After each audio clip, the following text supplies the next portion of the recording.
In the master data information setup, there are some few fields that relate to the flowing of master data from documents. Let's look what those are. In the master data information setup, we have the field called auto delete report master data, which is a Boolean field. And we have the field auto copy item tracking lines to document lines. Those two relate both to the way we create master data on documents on the open documents.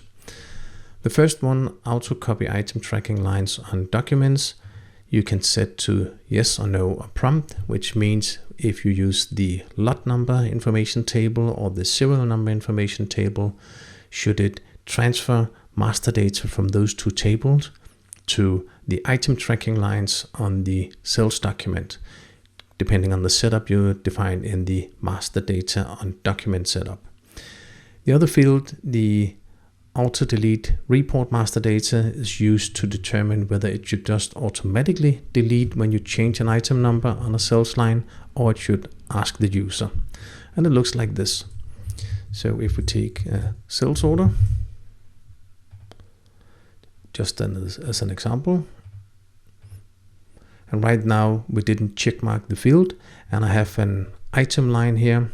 I have master data information on that line being inserted automatically, and we can see all the different master data coming through the setup. Now if I change the item number here, it will by default ask me should the previous master data be deleted and replaced, and if I select no, it will keep the old master data. If I select yes, like I did, you can see maybe that it changed some of the master data. It actually looks the same, but it's another item number with more or less the same item data. Let's just change the inches here and maybe delete the gender line like this.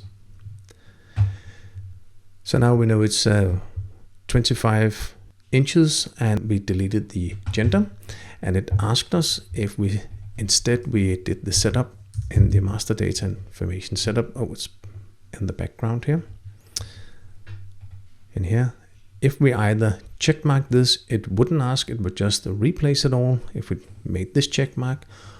And you could also set up in the master data user setup, you could also define this field even more specific.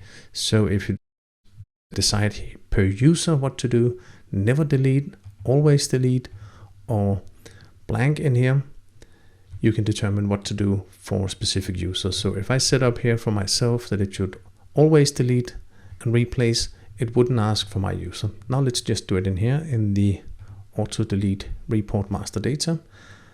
Let's find the sales order again. And before in the example, it asked me if I wanted to change it. Now now we remember we had 25 wheel diameter and no gender. So now it didn't ask, and if I'm looking into my master data information, it just deleted all of it and replaced it. So if you're working with information coming from a customer and you're not sure of the item number, and you're taking up information on that specific customer as master data, this is why you want to keep those information, even though you might change the item number later on. This is how you can set it up.